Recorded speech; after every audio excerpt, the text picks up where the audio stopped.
انداز میں آپ نے فرمایا تھا ترکت بعدی فتنتن ازرار الرجال من النساء، میں نے مردوں کے لیے عورت سے بڑھ کر کے کوئی فتنہ نہیں چھوڑا، یعنی عورت سے بڑھ کر کے مردوں کی زندگی میں کوئی دوسرا فتنہ نہیں ہے۔ بہت سے لوگوں کو آپ نے دیکھا ہوگا ٹھیک ٹھاک پڑھائی کر رہا تھا، لڑکا بڑا تیز کر رہا تھا، میٹرک تک پڑھا تو نمبر 1 فرسٹ، جیسے وہ انٹر میں گیا، جیسے وہ کالج میں انٹری کیا، اس کی نظر کیٹرینا کیف کی بہن کے اوپر پڑی، جیسے اس کے اوپر نظر پڑی یہ محنتی، اب کسی اور چیز میں محنت کرنے لگا، کسی اور چیز میں پاگل پن ہو گیا، کسی اور کو پانے کے چکر میں لگ گیا۔ اب لڑکی کا فتنہ ایسا ہے جب اس کے چکر میں گیا تو فیل بھی ہوا۔ ایک آدمی نے پوچھا تھا اپنے باپ کو، اپنے بیٹے سے، بیٹا تو میٹرک میں فرسٹ ڈویژن تھا، تیری بغل والی جو سیٹ میں بیٹھا کرتی تھی اس نے تو تم سے کم نمبر لائی تھی میٹرک میں، لیکن اب تم انٹر میں آئے اور انٹر میں دیکھ رہا ہو تم فیل ہو اور وہ فرسٹ لائی، کیا وجہ ہے؟ اس کو دیکھو، باپ کہتا ہے اس کو دیکھو، فرسٹ لائی ہے، شرم کے مارے مر جاؤ چلو بھر ڈوب کر کے پانی میں، وہ لڑکی نے فرسٹ لائی اور تم فیل ہو گئے۔ بیٹا دیکھیے کیا جواب دیتا ہے ابو سے، باپ سے کہتا ہے اسی کے چکر میں تو فیل، اسی کو دیکھ دیکھ کر کے فیل، اتنا بڑا فتنہ ہے آپ اندازہ لگا سکتے ہیں۔ ترکت بعدی فتنة ازر علی الرجال من النساء، میں نے اپنی زندگی میں آپ نے فرمایا مردوں کے لیے عورت سے بڑھ کر کے کوئی فتنہ نہیں چھوڑا۔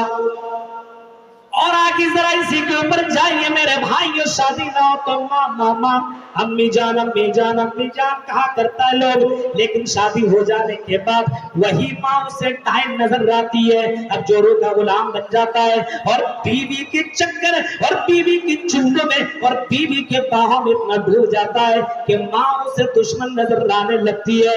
میرے بھائیو یہ فتنہ نہیں تو اور پھر کیا فتنہ ہے؟ ازران الرجال من النساء، مردوں کی زندگی میں عورت سے بڑھ کر کے کوئی دوسرا فتنہ نہیں ہے۔ سب سے بڑا فتنہ مردوں کی زندگی میں عورت ہے، عورت کا فتنہ اتنا زبردست ہے، اللہ کے نبی نے کبھی اس انداز سے آپ نے فرمایا تھا کہ عورت سے بچو، واتقوا الدنیا واتقوا النساء، مسلم کے الفاظ ہیں دنیا سے بھی بچو اور عورت سے بھی بچو، عورت سے بچو۔ دیندار عورت ہو وہ جنت، ایک عورت گھر کو جنت بھی بنا سکتی اور جہنم بھی، جنتوں کے وناروں کے، آپ نے سنا ہے نا، ایک عورت جنت بھی اور جہنم بھی ہے۔ اتنا بڑا فتنہ ہے کہ آدمی ٹینشن میں آ کر کے اپنی جان دے۔ غور کریں میرے بھائیوں،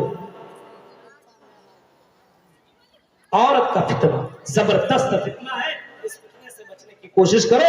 اور جلسوں میں خاص کر کے میں یہی کہوں گا، اب تو سٹارٹ ہو گئی تو جھارکھنڈ کے پروگرام، اور بھی جگہوں میں جائیے تو کم سے کم اپنی حد میں رہیں۔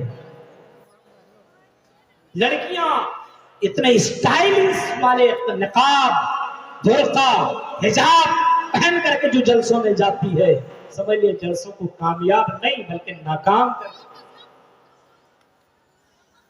اتنا سچ دھج کے ہو جائے گا کہ مولوی صاحب کی تقریر سنیں گے، اس کو تو کچھ اور سننا ہوگا۔ میرے بھائیو ذرا تصور کیجیے حالات، یہ نقاب کہاں پہن رہی ہے اور نقاب کیسے پہن رہی ہے؟ میرے بھائیو کچھ تو حجاب پہن لیتی ہے اور کچھ کو حجاب بھی نہیں پہنتی بلکہ سج دھج کر کے آتی ہے، ہمارا جسم ہماری مرضی۔ کرناٹک کا وہ معاملہ آپ نے سنا نا، مسکان خان کا، حجاب کے لیے پروٹیسٹ کر رہی ہے اور اپنے حق کے لیے لڑ رہی ہے۔ ہم سب کچھ کرنا گوارا کر سکتے ہیں لیکن اپنے جسم سے حجاب کو اتارنا گوارا نہیں کر سکتے۔ نعرہ تکبیر کا کہ مسکان خان نے یہ بھی کہا، ہم سب کچھ کرنے کو برداشت لیکن ہمارے سب سے بڑی عزت یہی پردہ ہے، پردہ یہی حجاب ہے۔ اسلام نے یہی بتاتا ہے المرأۃ فإذا خرجت استشرفها الشیطان، عورت پورا کا پورا پتا ہے اگر وہ عورت گھر سے باہر نکلتی ہے تو شیطان اس کے پیچھے لگ جاتا ہے. اگر حجاب میں نکلے تو میرے بھائیوں بچنے کا چانس ہے, لیکن حجاب میں نہ نکلے تو بچ پائے گی؟ آپ خود ہی بتائیے. بہت عقل مند ہے, پتا ہے, بہت ہوشیار لوگ ہیں آپ. ایک مٹھائی کا دکان ہے اور اس دکان میں 2 طرح کی مٹھائی ہے. ایک کھلی ہوئی جگہ پہ ایک مٹھائی رکھی ہوئی اور ایک شیشے میں بند ہے, کور میں بند ہے. اب بتائیے مکھیاں کس کے اوپر لگیں گی, چونٹیاں کس کے اوپر لگیں گی؟ آپ خود فیصلہ کر سکتے ہیں, اس میں بتانے کی کوئی ضرورت نہیں ہے. یہی مثال آپ سمجھ لو حجاب والی اور بغیر حجاب والی کا. اگر تم حجاب, اور وہ بھی حجاب اسٹائلش والے نہیں بلکہ حجاب اگر واقعی تم اپنے جسم کو ڈھانپنے کے لیے پہنو گی تو میرے بھائیو اللہ بھی تیری مدد کرے گا اور غلط لڑکوں سے تم بچو گی. لیکن اگر تم نے حجاب کا استعمال نہ کیا, اگر تم نے محمد رسول اللہ کے فرمان کے اوپر عمل نہ کیا, اور اگر تم نے اللہ کے حدود کو اگر تم نے کراس کر گیا, میرے بھائیو کراس اگر نہ کیا, ان کے حد میں رہے, اگر تم حجاب کی حالت میں رہے تو میرے بھائیو ذرا تصور کرو, اگر حجاب کی حالت میں رہو گے تو جس طریقے سے مٹھائیوں کے اوپر مکھیاں نہیں بیٹھ سکتی ہیں, جس طریقے سے مٹھائیوں کے پر چونٹیاں نہیں لگ سکتی ہیں, اسی طریقے سے تم محفوظ رہو گی. یعنی لڑکے تمہارے پیچھے تم کو غلط نظر سے نہیں دیکھ سکتے.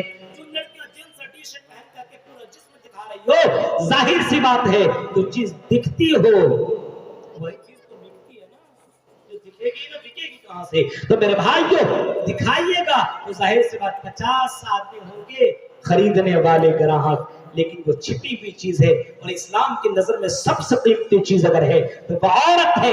جس طریقے کے آپ کے گھر کے اندر اگر کوئی سامان ہو, سونا چاندی ہیرا موتی, تو آپ اس کو سب سے بند کمرے میں رکھتے ہو, مضبوط روم میں رکھتے ہو, سب سے مضبوط الماری میں, بکسا میں, ڈبیا میں بند کر کے رکھتے ہو, کیونکہ آپ کی زندگی میں سب سے قیمتی چیز ہے.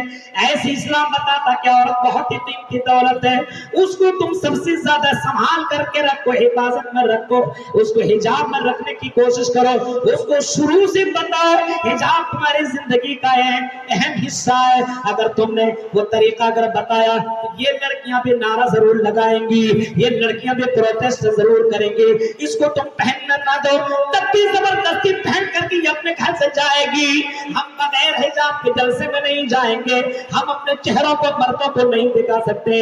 آج حجاب کے لیے پروٹیسٹ کر رہی ہیں وہ لڑکیاں, اپنے جسموں کو چھپانے کے لیے آج ہندوستان کی حکومت سے لڑائیاں ہو رہی ہیں. لیکن میرے بھائیوں کچھ لڑکیاں ایسی ہیں جو حجاب کے بغیر جانے کے لیے بے چین ہے. ہمارا جسم ہماری مرضی کے نعرے لگانے والیوں, کبھی کبھی ان پہلوؤں کے اوپر سوچ لیا کرو, کبھی کبھی اس نظریے سے سوچ لیا کرو. اور وہ تھی محمد رسول اللہ کی دور کی عورت, وہ تھی محمد رسول اللہ کی دور کی لڑکیاں جو رسول کے پاس آتی تھی سوال کرنے کے لیے. ایک عورت آئی, ایک لیڈی اور خاتون آئی, اللہ کے رسول صلی اللہ علیہ وسلم سے کہنے لگی, اے اللہ کے رسول مجھے ایک بیماری نے گھیر لیا ہے, ایک بیماری نے مجھے پکڑ لیا ہے, اللہ کے رسول میری بیماری ختم ہو جائے وہ دعا آپ کر دیجئے. بخاری مسلم کے الفاظ ہیں, اے اللہ کے رسول آپ میرے لیے دعا کر دیجئے تاکہ میری بیماری ختم ہو جائے. آپ نے فرمایا تمہیں کون سی بیماری لگی ہے؟ وہ عورت چیخ کر کے کہتی, اللہ کے رسول مجھے مرگی کی بیماری ہو گئی ہے. مرگی کی بیماری جانتے ہیں نا, جس کو مرگی کی بیماری ہو جائے کوئی ہوش حواس میں, کپڑا کہاں, جس سب کچھ ادھر سے ادھر, تتر بتر سب کچھ ہو جاتا ہے. مجھے مرگی کی بیماری ہو گئی اللہ کے رسول, اور جب یہ بیماری ہوتی ہے مجھے تو میں برہنہ ہو جاتی ہوں, ننگی ہو جاتی ہوں. اللہ کے رسول جوان بھی مجھے دیکھتے ہیں, بچے بھی مجھے دیکھتے ہیں, لوگ بھی مجھے دیکھتے ہیں, لڑکیاں بھی مجھے دیکھتی ہیں. اللہ کے رسول مجھے بہت ہی زیادہ شرم آتی ہے لوگ میرے جسم کو دیکھیں. اے اللہ کے رسول دعا کر دیں کہ بیماری ختم ہو جائے. اللہ کے رسول نے دو آپشن رکھا, ایک آپشن یہ رکھا, ان شیط صبر تے ولک الجنہ, اگر تو صبر کرے گی تو جنت میں جائے گی, اور اگر تو کہے تو میں تیرے لیے دعا کر دوں تو ٹھیک ہو جائے گی, لیکن جنت کوئی گارنٹی نہیں ہے. اگر صبر کر لیا تو